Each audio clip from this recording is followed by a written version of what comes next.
helping people cope with and overcome life's challenges. This is Life Transformations with Michael Hart, Canadian certified counselor and award-winning psychotherapist. Welcome. I'm so excited you've decided to join us this week. This week we're continuing our conversation we began last week, where we began discussing a really important topic that unfortunately is often hidden in the shadows for a variety of reasons. And that's the topic of domestic violence. This week, as we continue our conversation, we're going to be examining in depth 6 things you can do if you find yourself in an abusive relationship. So we really encourage you, if you did not hear last week's show, to go to our website at elimcounselingministry.com. Elim is spelled E-L-I-M, counseling with 2 L's, ministry.com, or call us toll free at 1-877-544-3546 so you can get a copy of that show, because it really does set the stage for our conversation today, where, as I said, we're going to go into some practical steps that you can apply to your life today if you find yourself in an abusive relationship. If you've joined us for the first time, I want to encourage you to also visit our website to find out more about this ministry as well as this radio program. Elim is a professional counseling organization that provides counseling services at a subsidized rate. And if you yourself find yourself in need of these services, you can find out more about how to access this, again, through our website at elimcounselingministry.com or by calling toll free at 1-877-544-3546. And I'm not having this conversation today by myself. Thank goodness. It would be no fun. With me in studio is Michael Hart. He is the director of Elim Counseling Services. He is also a certified psychotherapist, and he is the man who joins me each and every week to explore these very important topics that, like this one, as I said off the top, often don't get discussed publicly. And part of our goal through this show is to bring light to issues that affect many of us, but unfortunately don't get the open conversation that they deserve. You're so right, Melissa. Thank you for that wonderful introduction. You're so right when you said that these kind of topics don't get discussed as often as they should. And the reason for that is that a lot of people who are suffering domestic violence in the church, they have this shame that they are this cloud of shame that they're walking under. And as a result, they keep it well hidden from other people. And even for believers who go for counseling, they often can't find the courage to talk to their counselors about the fact that they are suffering from domestic violence in their household. So it is said that 3 in 10 people in the general public suffers from domestic violence or have incidents of domestic violence in their household. And last week we talked about the 5 different kinds and which one is the most dangerous of the 5. So if you have missed last week's show, make sure that you listen to it, because it's a good build up to the show that we're going to be having today. So it's very important, Melissa, for us to be talking about this today, because I know that 3 in 10 in the general public suffers from that. But for people who go for help in counseling sessions, they said that 1 in 2 of those people have had incidents of domestic violence, but many of them do not bring it up. And even when asked, they don't talk about it. And the other important thing, I think, as well, is through talking about this, and hopefully as we go through these tips, it's also to give awareness to people who may not be experiencing it themselves, but supporting someone who's going through this. Yes, absolutely. Because I know we've talked in the past about how some people with really good intentions, through the advice they give, actually can point people in incorrect directions and sometimes even build that shame level inadvertently as well. Mm-hmm. So this show that we are doing today is both for people who are suffering from domestic violence directly and for people who are helping, people who are playing the role of helpers. Because there are many times when people who reach out for help, they end up being hurt even more by people who are helping them, because they do not understand, these people who are helping do not understand the dynamics that are at play, and they become frustrated and they say things which exacerbate the pain that the abused person is suffering from. So, Melissa, we have come up with an acronym for today's show that is going to be making it very easy for people to remember these 6 things that we are going to be talking about in today's show. And today's show is entitled 6 Things to Do If You're in an Abusive Relationship. So, Michael, what's the acronym you've come up for us today to walk through? So the acronym that we're going to be using today is called WRAP UP, and it's WRAP, WRAP UP, and each of those letters stands for a very important principle in dealing with abuse in couples relationship. So first things first, what does the W in wrap up stand for? The W is for work. And if you're in an abusive relationship, you need to do some work to find out the underlying factors that may be at play, the psychological factors that make you gravitate towards persons who abuse you.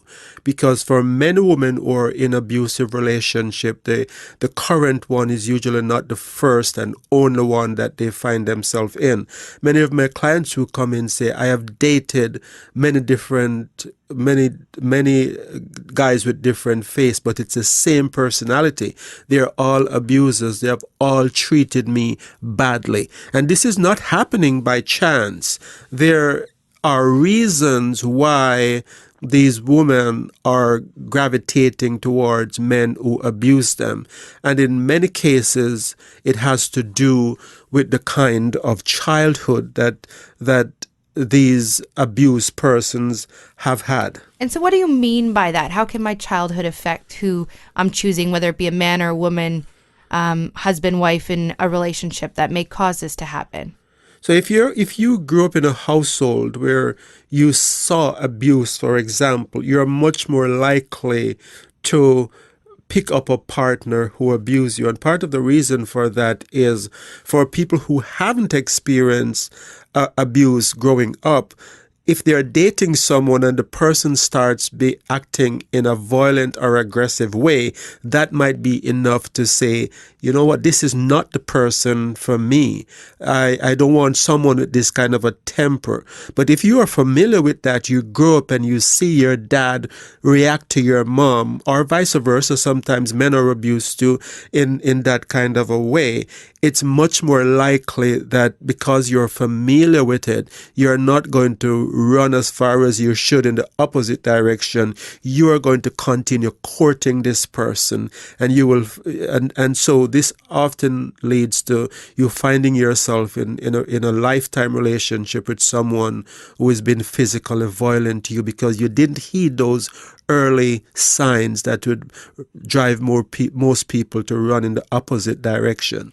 And I think before we move on to just to make sure this point is really well clarified, is in doing this work, from just so I'm clear as well, it's not saying that people are choosing to be in these types of relationships, or it's their fault that they keep repeating this cycle. It's trying to understand what's predisposing them to that, right? And when you start doing this work and you understand that, first of all, there are dysfunctions that you bring from your past that is driving you into this kind of relationship, that knowledge is power. The Bible talks about knowing the truth and the truth setting you free.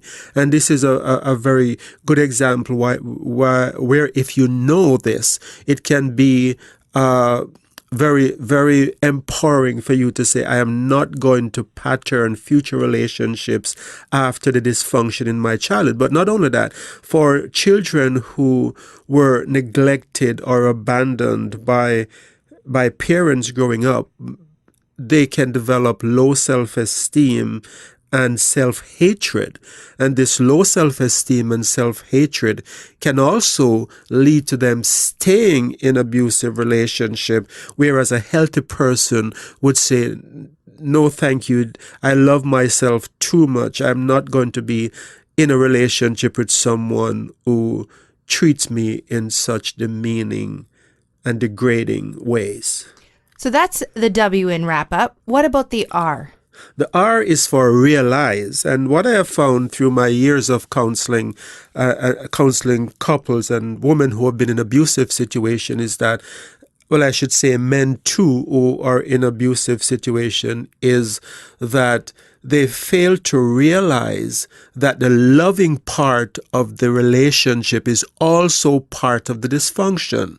And so it's very important for you to understand that just because the person has a good side doesn't mean that the relationship is good. You can't tell anyone that the relationship that you have is a loving one. We have such a great relationship, but the only thing is that wrong with it is that once a month he slaps me in my face. That doesn't mean the relationship is good. And so why is it important to realize that? Because sometimes those sweet moments are really, really sweet. Yes, and I think part of what happens in these relationships, Melissa, is that people live on a promise and they hold on to the relationship hoping that the good side is going to become a permanent part of the relationship. So they keep living with this dream that one day this dark side that I'm seeing is going to go away. But we are here to say that that person will not become better unless they realize it's a problem and that they need to get help. And so now this leads us to our A in our wrap up acronym. What does the A stand for? The A stand for ACT and ACT, and it's a reminder to act instead of react. For many people who are being abused, they tend to be on the reactive end most of the time. And by acting, I'm not saying that you're to become violent. That's not what we mean at all. But reacting to violence is waiting for something to happen and then reacting to it in tears or with anger and becoming frustrated and doing something that's not well thought out. But a way of dealing, a very good way of dealing with abuse is to think ahead and act, put plans in place to act in a way that is well thought out. And part of that action could be sit with the person outside of the abusive incident, outside of a time when there is a lot of there's an escalation in temper. Have a cup of coffee with the person, and when everything is quiet and peaceful, in a calm voice, you say to the person, what has been happening, I am not going to be put up with that anymore. If this happens again, this is how I will act. So even that statement of, if this happens again, I will not be staying here, or if this happens again, I will call the police. This is part of productive actions that can bring about change. And so it's very important to realize that you don't want to be doing things when you're in an emotional state. In the series that we did on family dynamics using the book of Genesis, the angel that sent back Hagar into the abusive relationship with Sarah and Abraham had to do so because Hagar was acting out of emotion. There was no plan. There was no way she would have survived the desert as in a pregnant state.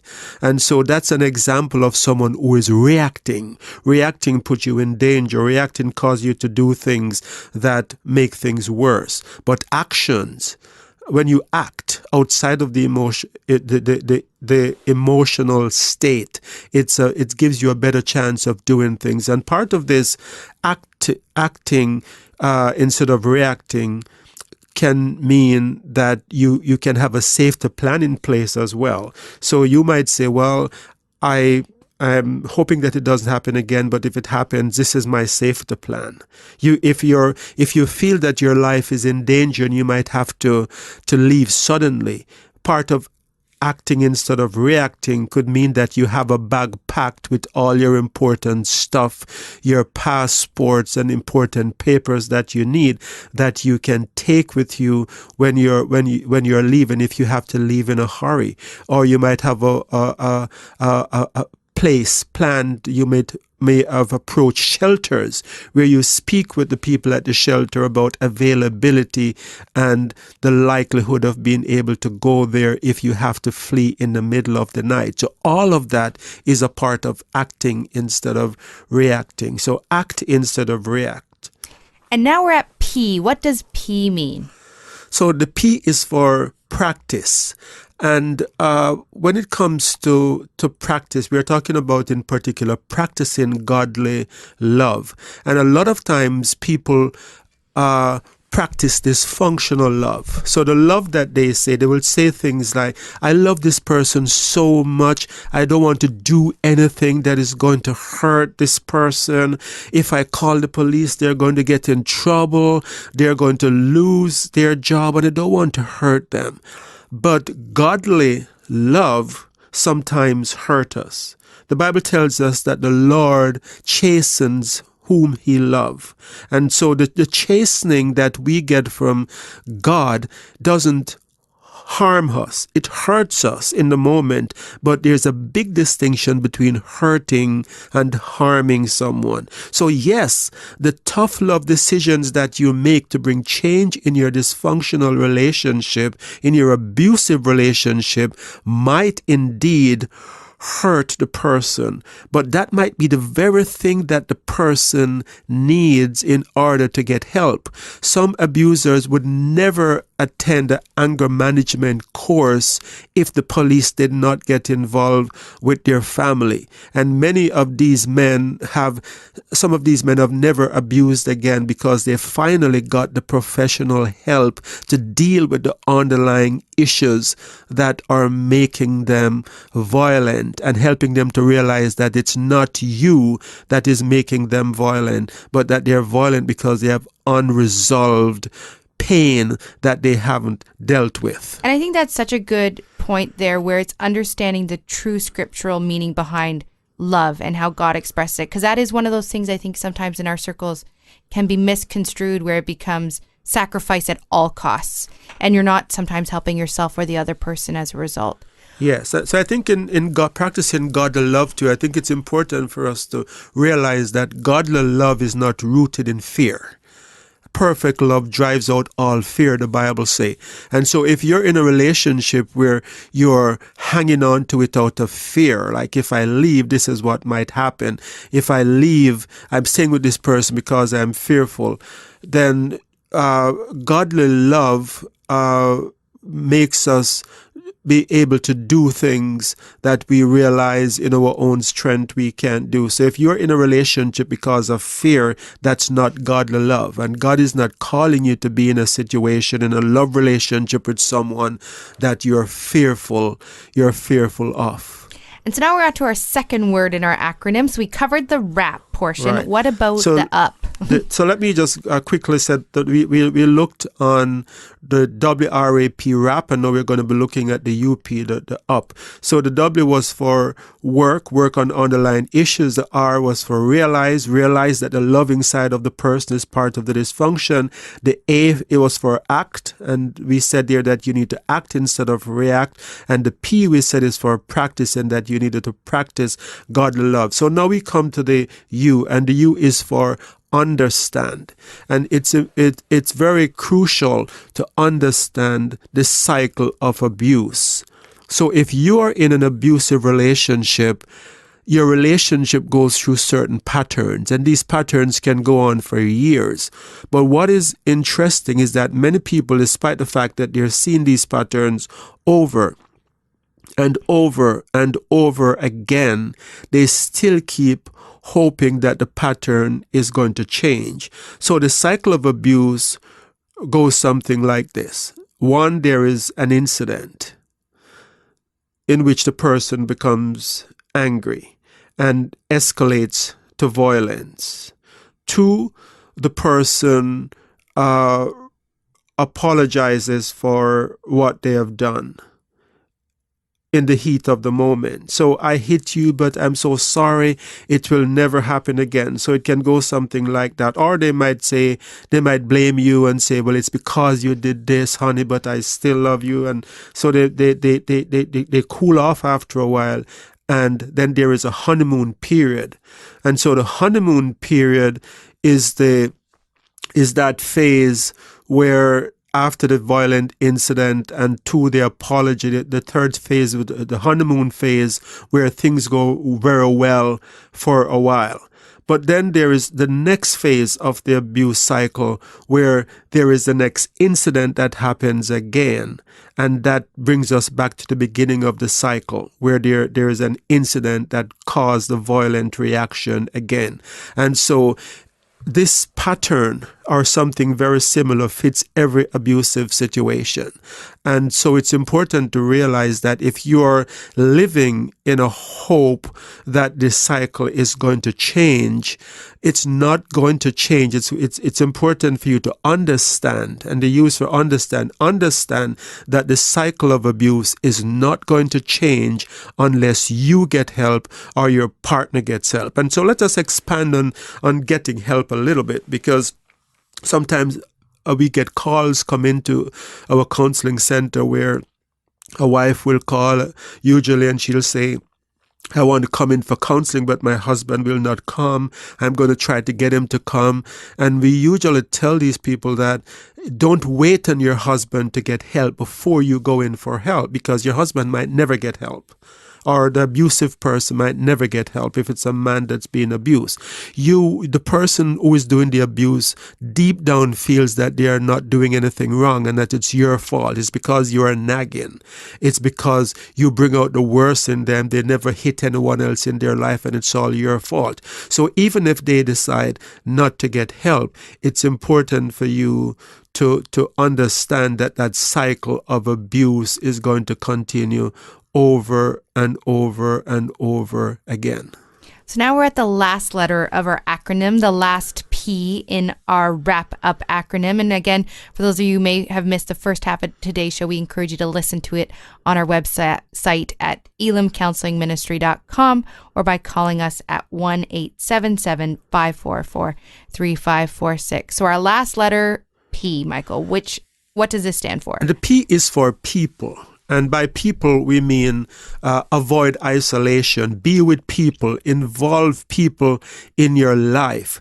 Abuse usually grows in secrecy and in isolation. So a lot of times the dysfunction of the abuser cause them to feel threatened by your friendships with other people, and they will complain or sulk if you spend a night out with your friends. And the intent here is that they're so insecure that just by you bonding with other people, it creates conflict. And if you give in to that and you isolate yourself, it creates fertile ground for the abuse to continue. So it's important that you don't isolate yourself. It's important that you involve people in your life. And I do understand that sometimes people don't involve with others because of shame. Exactly. And I'm wondering too, as people get other people involved in this situation, do you have tips for the type of people to look out for or signs? Because again, as we said off the top, sometimes people reach out for help and the people they're reaching out for end up being harmful. So do you have any tips as well for people to kind of navigate that? That is so true, Melissa. I've seen so many people who have reached out for help and they end up being abused by the people who they have reached out to help for. Not physical abuse, but abused by the kind of bad advice that they get. So I think it's important to get godly advice. And just because someone is in your cell group and you open up to that person doesn't mean that the advice that they're giving you is godly advice, because I have seen where people have been told to you just have to suffer for Christ. Christ died on the cross for you. So what this person is doing to you is just part of the cross that you have to bear. So just bear your cross and carry your cross, and you're going to get a reward in heaven for carrying your cross. But these people forget that there are other scriptures such as Matthew 18 that tells us that if a person is overtaken in a fall, that we should go to the person, show them their fault, but that we should also involve people, involve others who can come and look at the situation and see what can be done in that situation. And Matthew 18 also tells us that if the person refuses, they should take it to the church, and if they still refuse, then you should disengage from this person. In other words, do not continue in a relationship with someone who refuses to see that what they're doing is wrong. And so it is crucial to involve people in your situation. And if you are fearful that if you involve people that you're going to be harmed, if your life might be in danger, I would say reach out for help. Talk with the police about this fear that you have that your life might be in danger, because there's a lot of help out there for people who are in abusive situation. So do not isolate the Peace for People. Get involved with others. And I know last week we gave out this number, and we'll give it out again. It is a line you can reach out to 24 hours a day, 7 days a week, and it can link you up with those services that you may require. And it's the Victim Support Line, and there can be reached at 1-888-579-2888. Again, 1-888-579-2888. Again, 24 hours a day, 7 days a week in the province of Ontario. It can, if you are in that situation where maybe you can't reach out to a person physically across the room, maybe you're that restricted in your house, but you can access a phone, you can contact them at any time as well. And so if you're listening to this show today and you can identify with what we are talking about, and you realize you're in an abusive relationship and you're suffering in silence, you don't need to suffer in silence anymore. You have nothing to be ashamed of. It's what's been done to you. And so you might have been made to feel like you're responsible, but do not take on the blame for what's happening in your relationship. Reach out for help. You can also call us for counseling services at our 1-877-544-3546 number. Or if you'd like to send us a confidential email, you can go to our website at elimcounselingministry.com, and you will find our email on the site. Elim is spelled E-L-I-M, counseling with 2 L's, ministry.com. Also, if you enjoy these podcasts that we're putting on, that we are doing and we have been doing for a while, and you have benefited, we invite you to consider supporting us, and we have made it even much more easy for you to support us. So for as little as $5, you can support us by going to our crowdfunding page on patreon.com. So patreon.com/Elim Counseling, and you will see there different options of level of sponsorship that you can do to support us. So it starts at $5. So for as little as $5, and no amount is too little. We do need your help to keep these broadcasts on the air. So please do consider reaching out and supporting us. And so, Michael, with the few moments we have left, any final thoughts? The final thought I would like to give is that sometimes when we talk about people, is that when under people is professionals as well, and sometimes you do need professional help to begin to work through some of those dysfunctions that are keeping you trapped in that relationship. So do not be ashamed to reach out for professional help.